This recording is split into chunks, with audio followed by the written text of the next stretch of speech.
며칠 전에 제가 한 글을 썼습니다. 이상한 친구들, 그러니까 제작교회 청소년들은 이상한 친구들이다, 이런 글을 하나 썼습니다. 보기 힘든 이상한 친구들입니다. 이상한 친구들 부정적인 의미가 아니라 긍정적인, 아주 매우 긍정적인 의미의 이상한 친구들입니다. 우리가 알다시피 지난 목, 금, 토 어제까지 2박 3일 동안 수련회를 아이들이 가졌습니다. 근데 수련회를 갖기 위해서 준비를 하잖아요. 준비를 하는데 계속 오는 거예요. 평일 오후마다. 평일 오후에 와서 뭘 하는 거예요. 평일 오후에 와서 뭐 연습을 한대요. 자기가 예배 인도도 하고 또 예배 팀에 또 같이 찬양도 어시스트 하고 또 악기도 하고 이렇게 한대요. 이렇게 하는데 한 아이가 하면 그 다음에 끝난 줄 알았어요. 근데 또 다음 아이가 와서 하고 또 하고 또 하고 하는 거예요. 그래서 온통 그랬으면 끝나는 거 아니에요. 그 다음날 또 와서 또 해요. 그 다음날 또 와서 또 연습하고 뭐 그러더니 또 다음날 또 오는 거예요. 또 와서 또 하는 거예요. 그래서 온통 지난 며칠 동안은 교회가 진짜 시끄러웠어요. 뭐 여기 시스템 빵빵하지 않습니까? 이거에다가 키보드 치고 뭐 드럼 쿵쾅쿵쾅 하고 온 건물이 쿵쾅쿵쾅했습니다. 정말 시끄러웠어요. 근데 너무 좋은 거 있죠. 이상한 애들이요. 교회가 뭐 특별히 주는 것도 없어요. 주는 거 있어요. 컵라면. 컵라면을 제가 최근 지난 한 주간 동안 100개 정도 산 것 같아요. 수련회 포함해서. 라면, 밥을 먹으면서 컵라면을 먹는 친구들, 이 아이들 같아요. 저도 옛적에 그랬던 것 같아요. 고등학교 때. 저녁 먹으면서 컵라면 옆에 놓고 먹었던 그런 아이들 같아요. 라면만 먹인 건 아니에요. 밥을 잘 먹이기도 했습니다. 어쨌든 그렇게 뭐 지내면서 교회가 주는 것도 없는데 교회 오면 집에 안 가려고 해요. 집보다 교회가 좋은지 모르겠습니다. 가만히 보니까 저도 그랬어요. 저도 이 친구 나이 때 교회 한 번 오면 안 갔던 것 같아요. 교회에서 사는 거 좋았고 교회 가는 게 행복하게 좋아했었습니다. 그래서 제가 지금 여기까지 온 것 같습니다. 교회를 좋아하는 친구들, 교회에 오면 떠나기 싫어하는 친구들, 그런 친구들은 저처럼 잘 될 줄 믿습니다. 여러분, 이거 굉장히 성경적이지 않은 멘트라는 걸 아시죠? 그런 거 아시는 거 이해하시고 감안하시고 들으시면 되겠습니다. 그런데 그 친구들이 이렇게 또 계속 왔다 갔다 하면서 뭐 주지도 않는데도 머물러 있고 하는 거 보면서 제가 시끄러웠지만 저에게는 참 좋은 시간이었어요. 아주 행복한 시간이었습니다. 사실 조금 지나쳐서 전체 건물에게 저희가 미안했어요. 제가 미안한 마음이 많았던 거예요.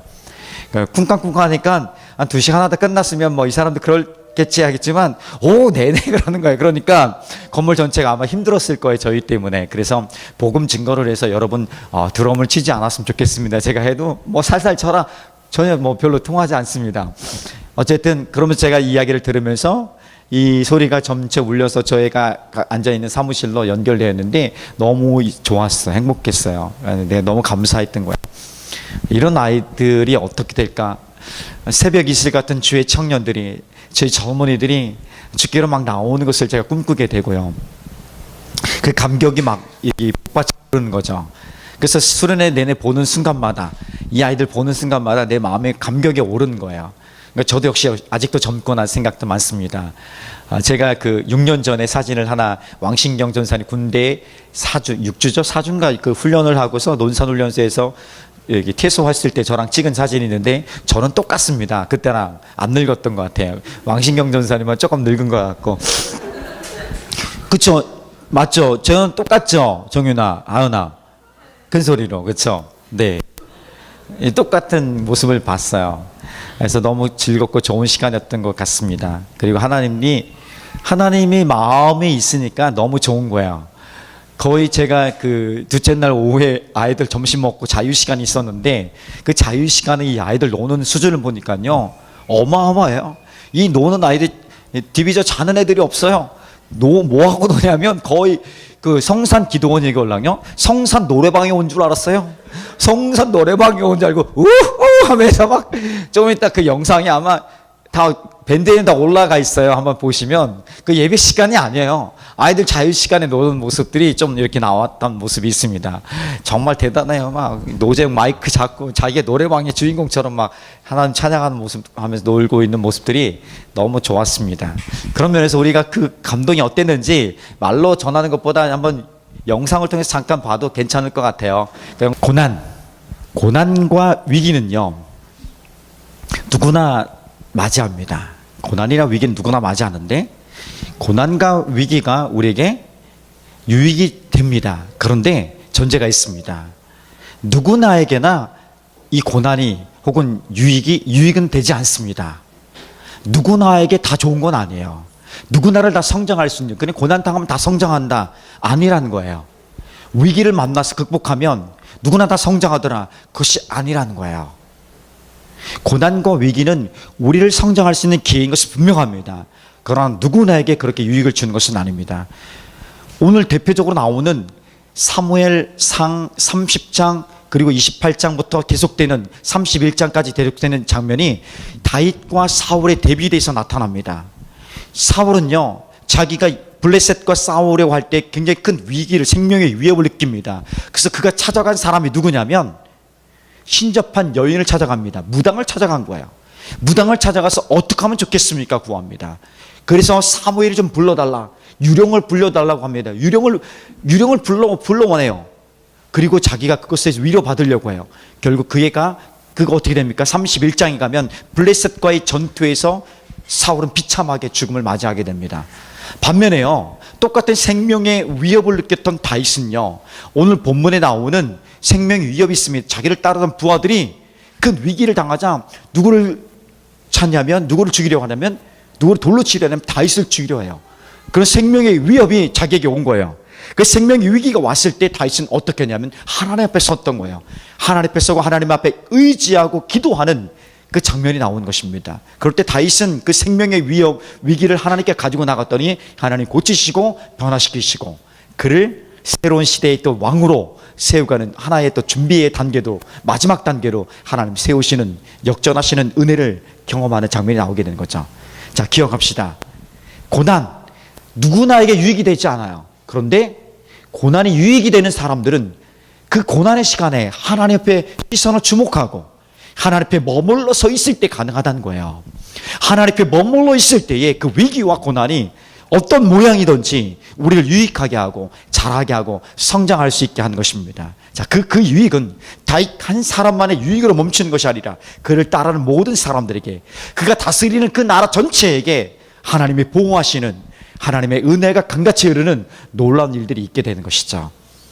이것이 그리스도의 하나님의 훈련하신 방법이고 사용하신 은혜예요. 내가 잘되면, 나의 부요함은, 나의 성숙은 이웃을 위한 것이고 누구를 위한 것이라는 것을 꼭 기억하시기 바랍니다. 그래서 늘 제가 얘기하는 것이 있습니다. 공부해서 남 주냐? 맞습니다. 공부해서 남 주는 거야. 남 주기 위해서 공부하는 거야. 그런데 가면 생각해 보세요. 남 주려면 내가 풍성해야 돼요. 내 여유가 있어야 되는 거예요. 하나님이 남 주기 위해서 공부하는 사람, 그를 잘되게 하지 않을 수 없는 거예요. 잘 될 수밖에 없는 놈이에요. 잘 될 수밖에 없는 것이죠. 우리 믿음의 고난의 시간들을 잘 견뎌냈을 때에 하나님 우리를 통해 행하실 일들을 기대한다면 반드시 하나님 우리를 세우실 줄 믿는 것이고, 우리 인생이 하나님 손에 붙들림 당하면, 꽉 잡히면 그보다 더 안전한 인생이, 그보다 더 평화한 인생이, 기쁨으로 충만한 인생이 어디 있겠습니까? 우리 제자 공동체 안에 그런 붙들림이 가득하기를 다시 한번 주님의 이름으로 축복합니다. 여전히 2018년을 살아가지만 어려운 자리에 있는, 또 싸워가야 될 것들이 많이 있습니다. 그런데 요것만 보지 말고 지금 우리의 삶 속에서 요 너머의 것을 보았던 경험들을 가지고 그 하나님을 대한 믿음의 그게요, 믿음을 가지고, 믿음의 경험들 가지고 오늘 내 삶의 자리에 대입을 하는 거예요. 공식을 가지고 대입하는 것처럼 마치 그런 경험의, 믿음의 경험을 가지고 내 삶에 가져와 대입을 해버리는 거야. 그러면 지금 요렇지만 요 뒤에 나오면 요럴 것이구나, 믿음의 눈이 열리게 되는 거예요. 이게 믿음의 눈이 아니겠습니까? 보지 못하는 거, 바라는 것들이 실상으로 눈에 보이는 거 다가오게 되는 거죠. 이 은혜가, 믿음의 대입이 일어나고 이 믿음의 경험들이 가득 차해지면요, 웬만한 이렇게 좀 흔들림 안에서도 흔들리지 않고, 흔들렸다가 빨리 돌아올 수 있고요, 이 가슴 깊이 상처를 입지 않아요. 쿠션이 있기 때문에 탁 들어오면 이 쿠션이 막아져요. 그래서 하나님이 그 보호하신 은혜가 우리 삶을 가득하게 할 수 있습니다. 육체든 관계든 재정이든 우리 삶의 자녀든 부모내든 우리 관계된 모든 영역들이에요. 이 모든 영역들에서 하나님이 그렇게 하실 수 있는 능력이 하나님이십니다. 그 하나님을 향해서 오늘 좀 다가갔으면 좋겠습니다. 또 오늘 이 본문 말씀 보니까 첫 번째로 우리 가운데 말씀하고 있는 것은 이해할 수 없는 상황이 다가옵니다.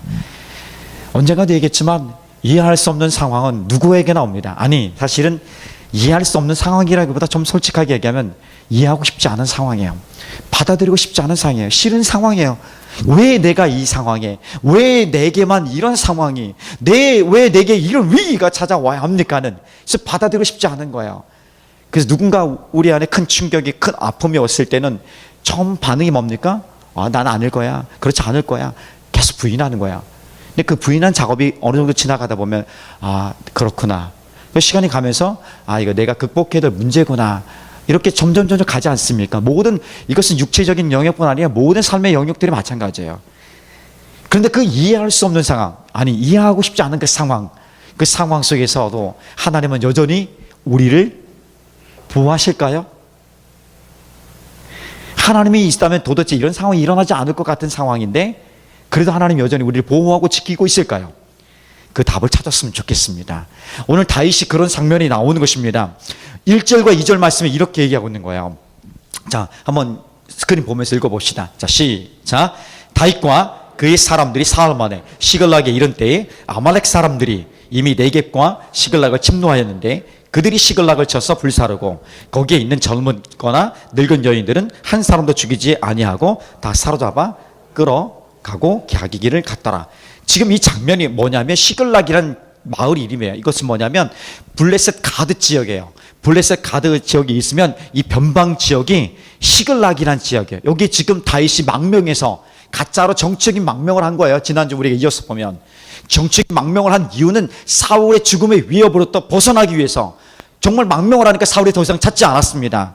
그래서 몇 년 동안 있었던 거예요. 그 시글락이라는 땅에 있다가 지금 그 시글락에서 문제가 일어난 거예요. 어떻게 일어나냐면 1년 동안 신뢰를 받으니까 다윗이 블레셋 왕과 함께 아기스 왕과 함께 이스라엘과 싸우기 위해서 출전한 겁니다. 근데 정말 절체절명의 위기 아닙니까? 자기가 사랑한 동족과 싸워야 되는 지금 다윗의 장편이었는데 29장에서 하나님 그 위기를 기막히게 역전시키지 않습니까? 이 함께 갔던 블레셋의 장수들이, 이 군대 리더들이 다윗과 함께 싸울 수 없습니다.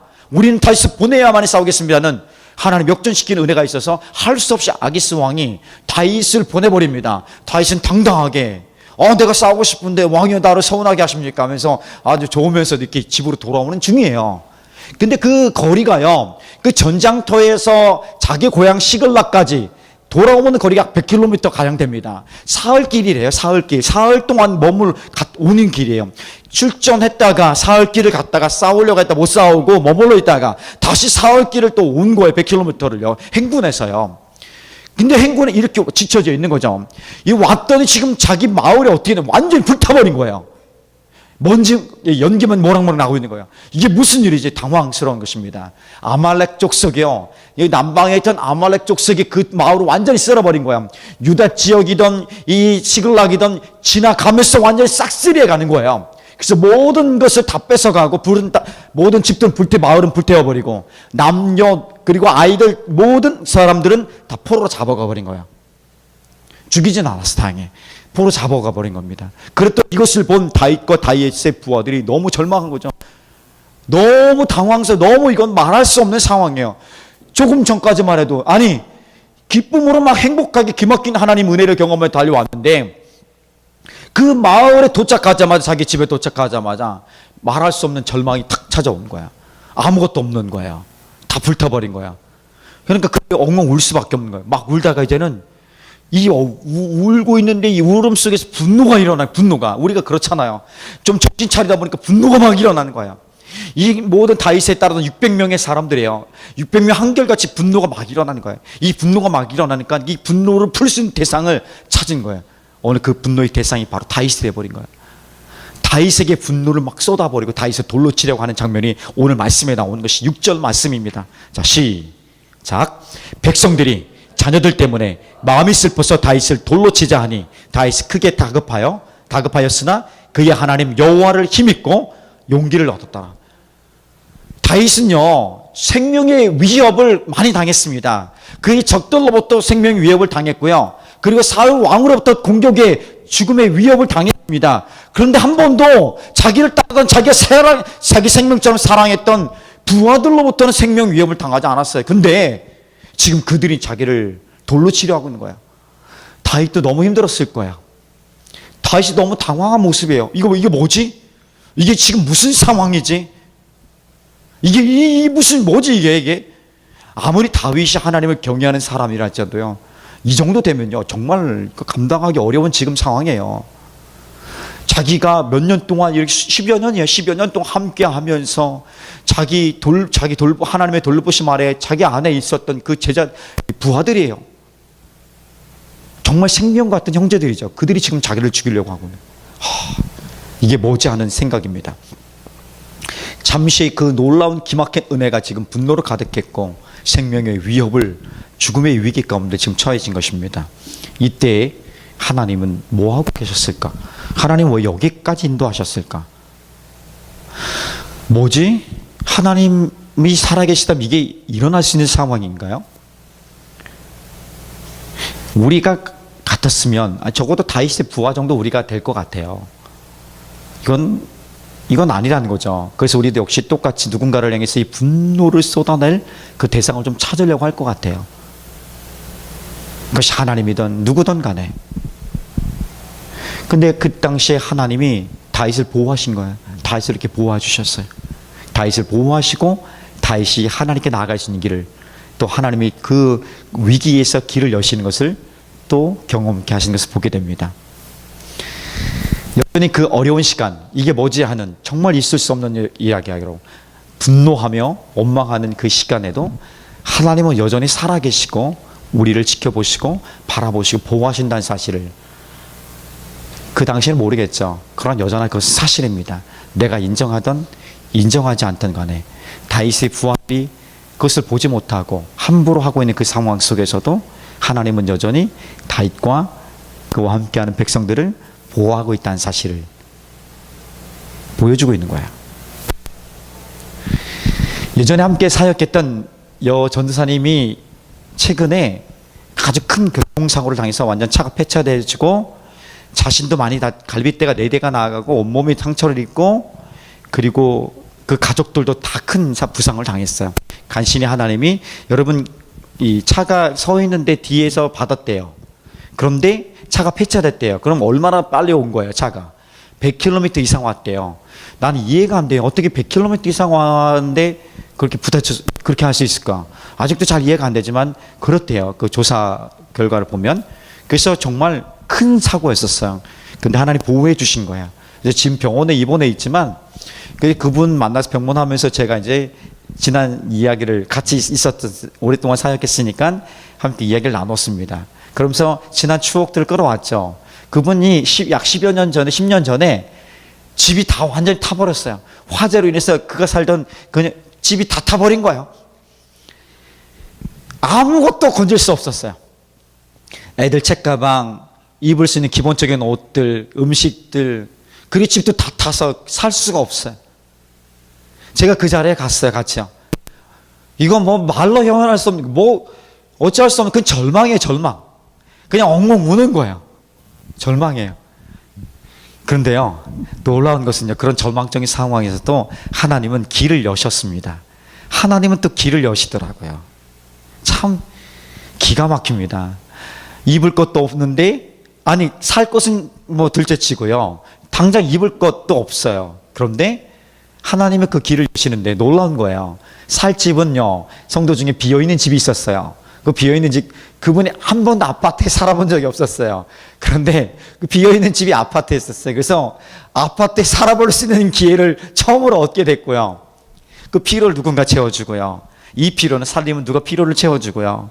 이렇게 해서 십시일반해서 함께 그 위기를 눈물로 또 감동으로 이렇게 일으켜 세워가는 것을 보게 됩니다. 아마 그분이 경험한 어려움 중에서 가장 큰 어려움이라고 고백을 합니다. 그러면서 그분과 얘기하면서 그런 고백을 해요. 목사님, 저는 지금 이렇게 갈빗대가 4대 부딪히고 정말 거의 죽은 거나 마찬가지. 하나님 보호하시 안 했으면 그 가족 전체가 죽었을 거예요. 내가 지금 이렇게 죽을 위기에서도 건진 받았는데 나는 담대하다고요. 왜냐하면 이전에 하나님이 그런 놀라운 은혜를 경험케 하셨기 때문에 그래서 담대하게 어떤 상황도 설 수 있다고 고백을 하는 거예요. 그래서 나는 오히려 그 어려웠던 시기 때문에 행복하고 감사할 수 있고요. 어려움도 하나님을 믿는 믿음이 더 강해지게 하나님이 나를 만드셨습니다. 지금도 이렇게 죽을 수 있었지만 하나님 나를 살려주셨습니다. 그것은 내가 그래도 남은 내 삶에 사명이 있기 때문에 그 사명을 감당하라고 나를 살려준 줄 내가 압니다. 이렇게 한 거야. 이런 고백을 해요. 그럼 저 한마디 덧붙였죠. 그렇습니다. 전사님, 우리 같이 축복 한번 충성해 봅시다. 그렇게 기도해 주고 왔어요. 그래요. 누구의 이야기가 아닌 오늘 나의 이야기. 다양한 모습에 우리는요. 다양한 모습으로 우리 감당할 만한 시험을 주실 거예요. 사실 감당할 만한 시험이라는 것은요. 이렇게 조금 노력하면 되는 그런 어려움이 아닌 거예요. 정말 죽겠습니다. 하나님밖에 없습니다. 이 정도 되는 거예요. 사실은요. 다 해봤는데 안 되는 거예요.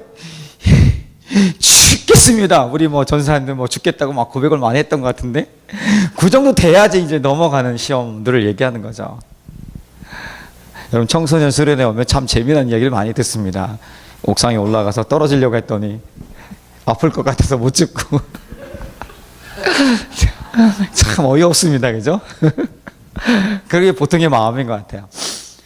자, 하나님은 그 이해할 수 없는 상황, 그런 절체절명의 위기 속에서도 길을 여신다는 것, 이제 답이 우리 좀 찾았으면 좋겠어요. 나도 역시 동일하게 하나님의 사랑을 받는 동일한 거야. 아버지가 자녀들을 사랑할 때 첫째는 70% 사랑하고 둘째는 나머지 30%를 사랑할까요? 절대 그렇지 않아요. 첫째에게 100%를 사랑을 다 줘요. 그럼 남은 게 없을까요? 둘째에게도 100% 사랑을 다 줘요.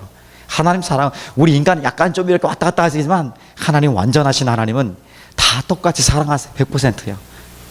쟤는 더 사랑해서 저렇게 쓰임 받는다? 그것은 하나님의 마음을 절대 모르는 사람도 이야기해요.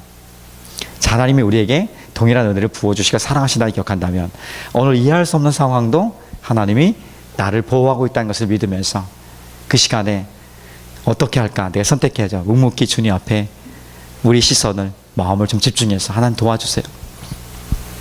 도와주세요. 하나님. 그리고 누군가 이렇게 딱 도와줄 거야. 대부분 누군가 이렇게 도와주더라고요. 이렇게 와서. 이렇게 딱 와서 한마디 하는데 하나님이 주시는 메시지 같은 거야. 그러니까 어떤 상황 딱 됐는데 하나님이 만들어 놓은 상황인 것 같은 거야. 그런 은혜가 있는 것이죠. 자, 그런 은혜가 우리 공동체 안에 가득했으면 좋겠습니다.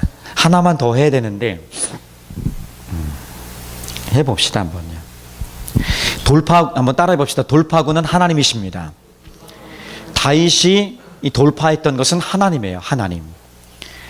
하나님 붙들고 돌파할 수 있었던 거예요. 7절 8절 말씀 볼까요? 자, 시작. 다윗이 아히멜렉의 아들 제사장 아비아달에게 이르되 원하건대 에봇을 내게로 가져오라. 아비아달이 에봇을 다윗에게로 가져가매 다윗이 여호와께 묻자와 이르되 내가 이 군대를 추격하면 따라잡겠나이까 하니 여호와께서 그에게 대답하시되 그를 쫓아가라. 네가 반드시 따라잡고 도로 찾으리라. 사울은요 신접한 여인 무당을 찾아갔지만 다윗은 하나님을 찾았어요. 그의 산 평생에 하나님이 여전히 이 모든 막힌 것들을 뚫을 수 있는, 그죠? 브레이크 뚫으라고 하지 않습니까, 여러분? 이 뚫고 나가는 거예요. 다 막힌 것들을 돌파할 수 있는 능력은 하나님이라는 것을 다윗은 알고 있었고, 지금 이 순간에도 하나님을 의지하고 돌파했던 것을 보게 됩니다. 그래서 600명과 함께, 남은 600명과 함께 쫓아갑니다. 그건 너무 지친 거예요. 3일 동안 행진해서 전쟁터 갔다가 3일 동안 돌아오니까 적어도 한 일주일 이상을 이렇게 힘겨운 시간을 보내다가 돌아오자마자 위기를 만나고 이거 쫓아가는데, 이 아말렉 사람을 쫓아가는데 그들이 어디 갔는지를 모르고 쫓아가는 거예요. 하나님 추격해라. 그래서 600명과 함께 막 추격하는 거예요. 부솔 시내까지 온 거예요. 부솔 시내. 이 부솔, 기쁜 소식의 복음의 땅입니다. 부솔까지 왔는데 이 600명 중에 200명이 지쳐서 못 가는 거예요. 뒤떨어진 거예요. 도대체 못 가는 거야. 그러면 안 돼요. 거의 일주일 이상을 계속 걷고 달렸으니 이 지칠 수밖에 없는 거죠. 그래서 200명은 거기서 멈췄습니다. 그 나머지 400명을 데리고 갑니다. 근데 어디에 갈지 모르는 거예요. 근데 기막힌 것은요, 어디를 갈 바를 알지 못하는 아브라함이 갈 바를 모르고 갔지만 하나님이 가시는데 말씀하신 데 갔더니 그곳이 하나님의 은혜의 자리고 하나님 나라를 이뤄가는 세겜 땅이었고 가나안 땅이었고, 그것이 하나님 나라를 이뤄가는 놀라운 역사를 이뤘던 것처럼 오늘 이 다윗과 함께했던 400명의 무리도 어딘지 모르고 갑니다. 어딘지 모르고 가는데 하나님이 갈 길을 밝히 보여주시는 사람을 만나게 합니다. 오늘 스토리가 30장 이어서 나오는 거죠. 이 애굽 사람이에요. 애굽 사람, 이집트 사람인데, 이 이집트 사람이 본래 이집트 사람이었지만 지금 아말렉 사람의 한 종이었던 거예요. 근데 아말렉 사람이 이 종이 지금 병든 걸 보고서 버려버린 거야. 4월 동안 아무것도 못 먹고 그냥 버림 받은 거야. 그를 발견하고 다윗이 그를 돌보고 따뜻하게 보호 살펴준 거야. 그가 이제 음식을 먹고 회복하자 그를 통해서 하나님이 정보를 준 거예요. 아말렉 이런 내가 아말렉 사람의 종이었습니다. 그가 나를 버렸습니다. 그래서 그를 통해서 네가 나를 그곳까지 인도하면 내가 너를 살려주겠다 하는 거 약속하고서 정말 그 인도합니다. 아말렉 군대가 있는 곳으로까지 갑니다. 그 아말렉 군대 또 하나의 놀라운 은혜는요, 아말렉 군대가 전쟁 중이는데 그들이 지금 어떤 상황이냐면 다윗이 도착하고 나니까 술 마시고 노래하고 즐거워서 막 춤추고 있는 거 완전히 즐기고 있는 상황입니다. 그래서 다윗이 이때가 기회다 하고서 바로 가서 이틀 동안 쳐 죽입니다. 그들이 도망간 사람이 소년만 낙타 타고 400명이래요. 소년만 낙타 타고 400명이 돌아가고 다 죽었대요. 그러니까 낙타 타고 도망간 400명이니까 그 군대가 어마어마했을 거예요. 수만 명이 된 거, 수만 명이. 400명의 수만 명을 다 죽인 거예요. 내가 봤을 때는요. 수만 명을 다 죽인 게 죽이는데 얼마나 오래 걸렸으면요. 이틀 동안 죽인 거예요, 이틀 동안. 새벽부터 해서 그 다음날 밤 저녁까지 이틀 동안 걸려서 죽인 거야. 놀라운 일이 아니겠습니까? 하나님을 의지하는 이들에게 이런 놀라운 일인 것이죠. 어떻게 갈 바를 몰랐는데 하나가 툭 튀어나오고 정보를 얻게 되고, 또 상황을 만났는데 그들이 술 마시고 취해 있어서 그들과 싸우기 아주 좋은 유리한 곳을 차지할 수 있게 만드시는 하나님, 이거 하나님을 경험할 수 있는 것이죠. 우리 삶에도 역시 하나님이 우리를 보호하신다 믿는다면, 하나님께 구하고 나간다면 내가 돌파할 수 있는 길은 유일하게 하나님이라는 것을, 여전히 하나님이라는 것을 믿고 따라갈 수 있는 믿음의 고백과 선택들이 일어나야 합니다. 왜 우리에겐 역사가 일어나지 않지 않습니까? 단 하나입니다. 우리가 그 자리에 들어가지 않기 때문에 그래요.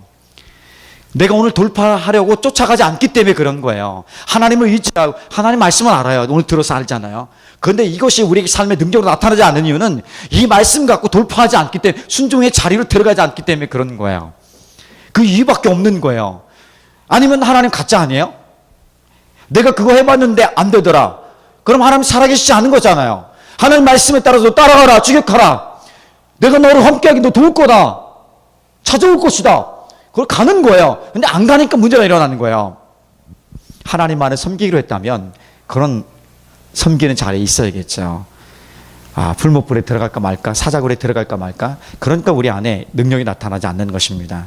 내 능력이 아니라, 내 삶의 힘이 아니라 하나님의 능력인 것을 고백하면서 함께 따라갈 수 있는 믿음의 고백들이 우리 가운데 가득하기를 주님의 이름으로 축복합니다. 자, 여기까지 하겠습니다. 할 것은 좀 있지만 하나님 우리에게 그런 은혜를 부었으면 좋겠습니다. 그래서 다윗이 30장에서 승리하고 다 찾아옵니다. 31장에서는 사울이 죽습니다. 그리고 사무엘 하루 넘어가게 돼요. 사무엘 하루 넘어가면서 사울의 시대는 끝나고요, 다윗의 시대가 세워지기 시작합니다. 놀랍습니다. 모세를 통해서 홍해를 건너야만이 이스라엘 백성으로 거듭날 수 있어요. 이 여호수아를 통해서 이 요단강, 범람하는 요단강, 건널 수 없는 요단강을 건너야만이 그들이 하나님의 나라의 백성을 온전히 설 수 있었어요. 다윗과 함께 이 마지막 시험들을 잘 통과하고 나니까 하나님 나라에, 하나님이 주인 되신 그 나라를 세워가는 것을 보게 됩니다. 그 나라는 하나님의 자비와 하나님의 정의가 강같이 흐른 나라예요. 400명이 싸워서 다 취해옵니다. 가족들 다 구해오고요, 그들이 빼앗았던, 많은 족속들이 뺏었던 전리품들을 다 갖고 와요. 근데 부솔 시내까지 아까 200명, 뒤쳐졌던 200명 만났어요. 그 중에 무리들이 쟤네들은 줄 수 없습니다. 함께 싸우지 않게 줄 수 없습니다. 다윗이 얘기합니다. 그게 아니다. 하나님의 은혜로 말미암아 애굽 사람만 만나게 했고 그들이 취한 상태에서 우리가 승리하게 되는데, 이것이 우리의 승리가 아니라 하나님의 승리다. 그래서 다윗의 나라에는요, 하나님이 다스린 나라가 돼요. 하나님이 그들을 통치하는 나라. 어떤 거냐면 그들에게도 남은 200명에게도 똑같은 전리품을 나눠줘라. 다 같이 가져라. 함께 나눠라. 하나님 나라의 은혜가 흐르는 것이에요. 그리고 돌아와서는 어떻게 한지 아십니까? 그 전리품들이 자기만 먹은 거 아니에요. 자기만 유익을 누린 거 아니에요. 이스라엘, 유다에 있는 이스라엘의 12성읍에게 다 보냅니다. 다 나눠줘요. 그리고 마지막에 헤브론이라는 지역이 나옵니다. 헤브론 30장의 마지막 가면 헤브론이라는 지역이 나와요. 헤브론은 다윗이 함께 오랫동안 교제했던 곳이에요. 그리고 그 헤브론에서 다윗이 곧 왕으로 세워지게 된 거예요. 유다의 왕으로. 그리고 7년 6개월 동안 그곳에서 왕으로 있다가 그 후에 전체 이스라엘 통합하는 왕으로 세워지게 됩니다. 제가 이런 걸 보면서 놀라운 것이에요. 하나님이 한 사람을 통해서요. 한 사람 그 나라 전체와 나라 안에 있는 모든 백성들을 살리시는 하나님. 오늘 우리 그 한 사람이 되었으면 좋겠습니다.